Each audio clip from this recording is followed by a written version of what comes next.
Yo, back once again with another movie review, man. Oh my gosh, it's been a minute since I've done a movie review, and this one is freaking special. Now, usually when I do my movie reviews, I go into my good, my bad, and pretty much wrap it up from there. But this is a special moment. This is something that has to be marked in history. As we all know, the world has gone to shit. So everything has been flipped upside down. Of course, multiple states, matter of fact, the entire world has been dealing with lockdowns and restrictions and all that crazy shit. And for the first time in over a year, I have watched a movie in the movie theater. Yes, it's taken over a year for us to get to this point, but man, the feeling is just so unreal to come back to something that you used to do so much every single week, or almost every single week. You kind of take those moments for granted, but when it's been taken away from you and then you get the ability to do it again, it's like it just hits you, man. And walking in the theater for the first time in over a year, man, it was an unreal moment for me, man. It was an unreal moment. Like, I was like, man, I can't believe that I'm actually sitting in the theater right now about to watch a movie. I'm still like kind of like shocked over it. It's crazy because fortunately for me, I live in Florida, and if any of y'all know about Florida right now, Florida is probably one of the most freest states you could ever be in right now. Pretty much everything is open here 100%. There's no restrictions or anything like that. Everything is open. So that includes movie theaters. So a lot of other states, they don't get this luxury. They don't get to go inside of a movie theater and watch a movie inside of a theater. Well, I think right now, states are opening up slowly but surely. But for the most part, there's pretty much most states you cannot go inside of a theater. So you either have to watch it from home or you're going to have to go to like a drive-in. But like I said, for me, fortunately, I live in Florida. So, man, it's amazing, man. It's amazing. But enough of that, man. We got to get into what I'm here to talk about. And the movie that I'm here to talk about is Godzilla Vs Kong. Talk about a movie that is just like the perfect movie to come back to the movie theater to go and see, man. I had to see this in the theater. There was no way. I know it was out on HBO Max the same day it released in theaters, but for a movie like this, there's no way that you could just sit at home and watch a movie like this. I guess unless you have like a nice home entertainment system, surround sound, big ass TV in your living room. I don't have that luxury, so I had to go to the theater and watch this, man. I had to. And boy, I'm glad I did, man, because make a long story short, if you don't watch nothing else past this, if you haven't seen Godzilla vs. Kong, I don't know what the hell you're waiting for. Like, you need to go see this shit. Like, it is freaking dope. Like, it's the fight, the whole fight is dope. It's dope, man. It's freaking amazing, man. It is amazing. So I'm going to get into my good. I'm going to get into my bad. Pretty much wrap it up from there. Now, one of the things that I do like about this movie right off the bat, I got to say, is King Kong. He was by far my favorite character throughout this whole movie, man. Just a bunch of emotion, and I love the connection that he had with the little girl in the movie. The little girl who was a mute, she speaks in sign language, and that bond that Kong had with that little girl, man, it was very touching. You really felt it. Certain scenes where the girls communicating with Kong, you felt like they had like a certain bond between the both of them, and I really love that aspect. I really love that they added that. one of the other things, of course, that I like is the action scenes. Like, especially when we get the big fight with Kong and Godzilla, like it lives up to the hype, man. That fight, man, was, oh man, it was beautiful. Just a freaking beautiful fight, man.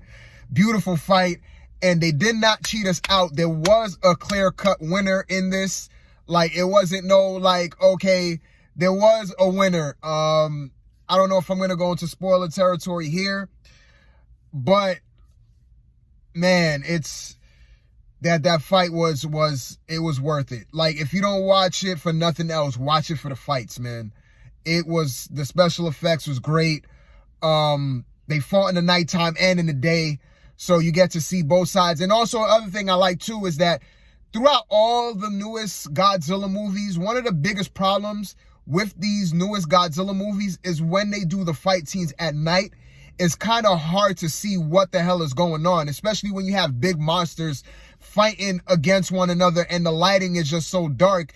You're trying your best to make out what the hell is happening. But in this movie, I think that they got it down right. Finally, they got the night scenes down right to where if Godzilla is fighting a monster, or if Godzilla is fighting King Kong at night, it's lit up enough to clearly see what the hell is going on in these fight scenes. And I really feel like they got it down in this one. They really got it down in this film. And man, I have to give a special nod to the special effects team, whoever did the special effects. You guys did an amazing job with the lighting in the night. Tons of colors, especially towards the end when they're fighting in Japan. Like I said, it's brightly lit. You get to see all the action, every single movement that Kong does and Godzilla does. You get to see all of that. So great, just great special effects. What else did I like about this movie? The story was good, but it's kind of predictable. And this is where I kind of go into my bad. When the trailer first released, when you see that trailer, you could kind of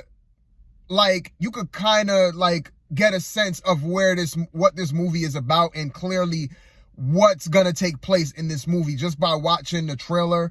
If you pay attention to the trailer, it's not clear cut in the trailer. It's not like, oh, it's in your face. But if if you're smart enough, if you pick up on certain context clues and stuff like that, it's easy to pinpoint. And me, throughout watching this movie, is kind of predictable of where it was going. You know what I mean? You kind of get like, okay, I see where this is going. So, like, my biggest gripe with the movie is a little bit too predictable, especially as the movie plays out. When certain scenes take place, you're like, oh, I know where this is going. Like, it's the same tropes over and over again, man. But it's not going to take you out the film entirely. It's not like, oh man, like this is just, man, I don't really enjoy. It's not like that. It's still a great movie. It's still a really good movie, but it's just the plot of itself, like the main storyline, the plot is just, it's predictable. You know what I mean? Like, especially if you're watching the movie throughout and you see certain scenes play out, you know where it's going to go. You know where it's going to head into. And one of my biggest gripes with the movie is at the last fight scene at the end. I think I have to go into spoiler territory, so I'm going to spoil it right now. So if you haven't watched it, don't watch this review past this point, because I'm going to go into spoiler territory. So in the last fight scene, if you haven't watched the trailer, people's been talking about, oh, they may be a Mechagodzilla. We see certain things in the trailer that hints towards Mechagodzilla showing up. Well, lo and behold, Mechagodzilla shows up in the movie, and it's the last fight scene between Mechagodzilla, Godzilla, and King Kong.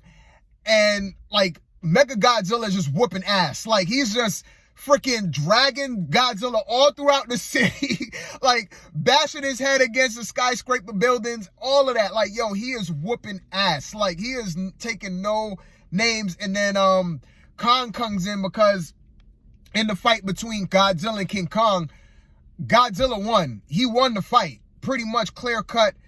He won the fight. King Kong was pretty much on his deathbed. He was pretty much almost out.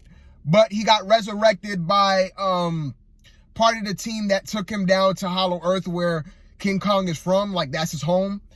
Like, the good people. He got resurrected by the good people. So Kong comes in, you know, he comes in to try to save Godzilla from Mechagodzilla just killing Godzilla. So King Kong comes in, they all trying to whoop up on Mechagodzilla. Mechagodzilla is just whooping both of them, like left and right, just like taking no names. And at the very last, like when like Kong is basically fighting Mechagodzilla, you know, they're trying to, one of the main characters in the movie, is two of the main characters in the movie, they're in like the control center that controls Mechagodzilla, and they're trying to figure out the password to shut Mechagodzilla down. And one of the, like the kid, he's trying to figure out the password. He can't figure out the password. He's trying a whole bunch of different names and stuff like that. He can't figure it out. So while Kong is doing his thing against Mechagodzilla, they're fighting. And then I think the kid decides just to throw, they had like a drink on top of the control center. And the kid, all he does is he just throws the thing on top of the control center. And then Mechagodzilla starts conking out because he pours it on top of the thing. Of course, when you combine water and electricity, you know, bad things happen. So the whole system shuts down, which causes Mechagodzilla to slowly shut down. And that was how they were able to defeat Mechagodzilla. And it's just like, I didn't like how they did that, man. I didn't really like how they did that. It was just like a cheap cop-out to me.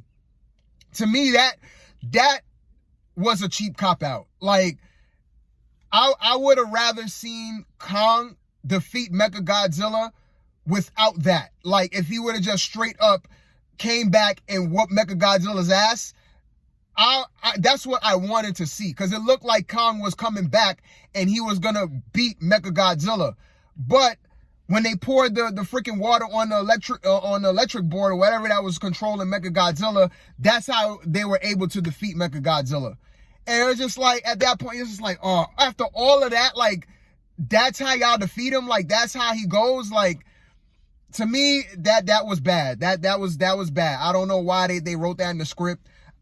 I didn't really like that at all, but it still didn't take away from the experience that I had watching that whole fight.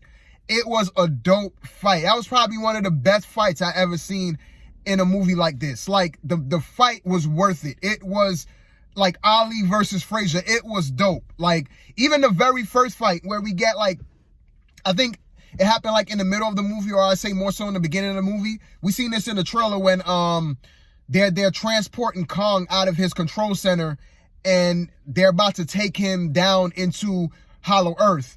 And of course, he's on the ship as they're transporting him, and they're pretty much in the middle of the sea, in the middle of the ocean, and Godzilla shows up, and this is where we get the very, very first glimpse of Godzilla versus King Kong.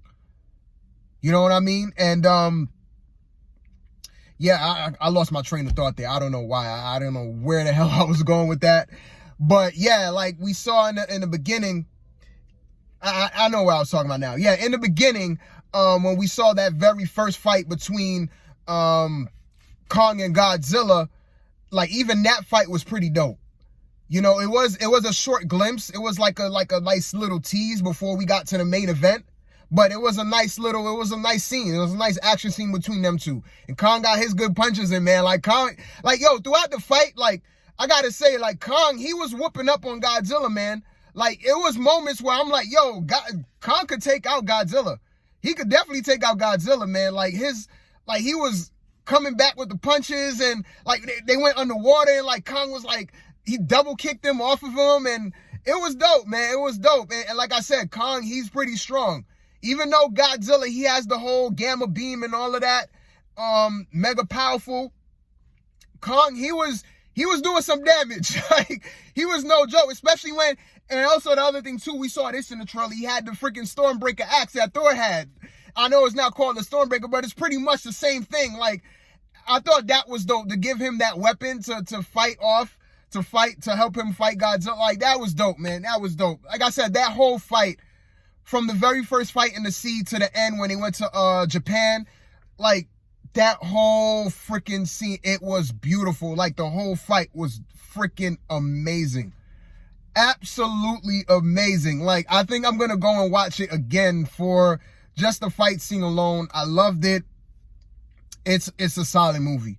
this is a solid movie. This is a great comeback movie theater, movie watching movie.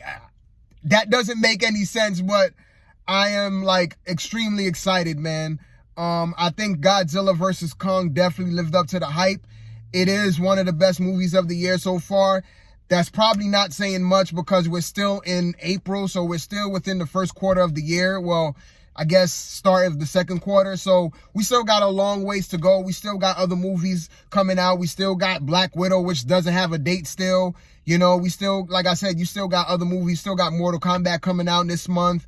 There's a lot of other movies. But so far, to me, the best movie of 2021 is Godzilla vs. Kong. No doubt. Like, it lives up to the hype. Like, everything that I wanted in this movie, I got it. I got it. And the fight scene, it definitely lived up. It wasn't a tease. They gave you everything you wanted, man. They gave you everything you wanted. And yes, there was a clear-cut winner. I was rooting for Kong, man, because like I said, he was my favorite character in this movie by far. And like throughout the movie, I felt it for Kong, man. I really felt it for him. And I really wanted to see Kong beat Godzilla. I really wanted to, man. But in the end, like it was like 3 rounds. So like the first round, you could kind of say it went either way. That was the fight, like when it was fighting in the sea. You kind of say it went either way, but I could kind of give the edge to Kong in the first fight. Then in the second round, when they first show up in Japan, well, Godzilla showed up first, and then Kong came up from Hollow Earth, and then that's when they started fighting. And like the first half of the fight, I could say that King Kong won. Like, King Kong clearly had Godzilla down.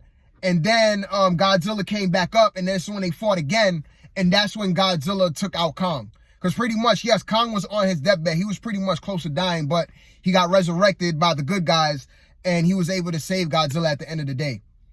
So, kind of going back to, like, my gripes, like I said, one of my gripes is how predictable it was, because if you remember from the trailer, they showed bits and pieces of Mechagodzilla. Like, it wasn't obvious, but like if you really pay attention, you could really see certain scenes where you're like, oh, okay, it looks like there's another monster that's about to pop up. And lo and behold, that's exactly what happens. It's exactly what happens. And yeah, Mechagodzilla shows up. So it was kind of anticlimactic in that sort of way. I really wish the trailer didn't show that much. Even though they didn't show a lot, but I think they show a little bit too much. They should have not showed those scenes at all, so we could get that surprise at the end. Because a lot of people who watch the trailer, especially if you watch it multiple times, you really pay attention to the trailer. Like, yeah, you could pretty much see that there's Mechagodzilla. And like when you watch the movie, yes, he does show up, and it does, like, everybody pretty much predicted it before the movie came out. So that's like really like the biggest downside with this movie is it is a little bit too predictable. But I really feel that it doesn't really take away from the movie overall. It's still a dope movie. It's freaking dope. Like I said, it's freaking dope. Like I said, I think I'm going to go back and watch it again, man, because I loved it so much. I really love that. I really loved it so much, and it is just great. So I think I could wrap it up from here. I don't have anything else to say. One more thing, if you haven't watched it yet, do not stay for the end credits like I did. I thought there was going to be an end credit scene. There is no end credit scene. And yeah, so don't waste your time. If you're going to watch the movie, watch it. It's in entirety. And once the credits roll, you can leave. Because there's no like mid-credit, like animation, none of that. It's just straight up end credit. You can leave from there. So just to save y'all the trouble, man. So, yeah, I don't think I have anything else. But, you know, my final thoughts on this whole day, I am just so glad that I'm able to go back to the theater and do something that I love. I love going out to the theaters and watching a movie and actually doing my review right after I see it. This was just a great experience for me. I haven't experienced this in over a year. So I'm like, man, to go back to the movie theater after all this time to just sit and watch a great movie, it was dope. The only thing that kind of sucked with the whole movie theater experience is the crowd that I watched it in. There was a bunch of annoying brat little kids in there. You know, and it kind of took away from me watching the movie and really paying attention. But I did focus on the movie, and I was able to grasp everything from start to finish. But it was just those annoying freaking goddamn kids, man. I don't know what is up with these kids in movie theaters that they can't keep their mouth shut. They always got to freaking laugh. They always got to tell jokes with their friends. It's like, yo, just watch the movie, man. Like, just watch the freaking movie. But I didn't let that ruin my experience entirely, because I still enjoy the movie. It is still dope, and I can always go back to the theater and watch it again, which is, I think I'm going to do that. So it's getting hot in my car. My car is off, so I should have did this with the AC on, but it is what it is. I think I'm going to wrap my review up from there. So until my next one, which should be Mortal Kombat, more likely, I'm going to do a review on Mortal Kombat. Of course, I'm going to see it in theaters just like I saw this one. So until my next, man, feels good to be back, baby. I'm out.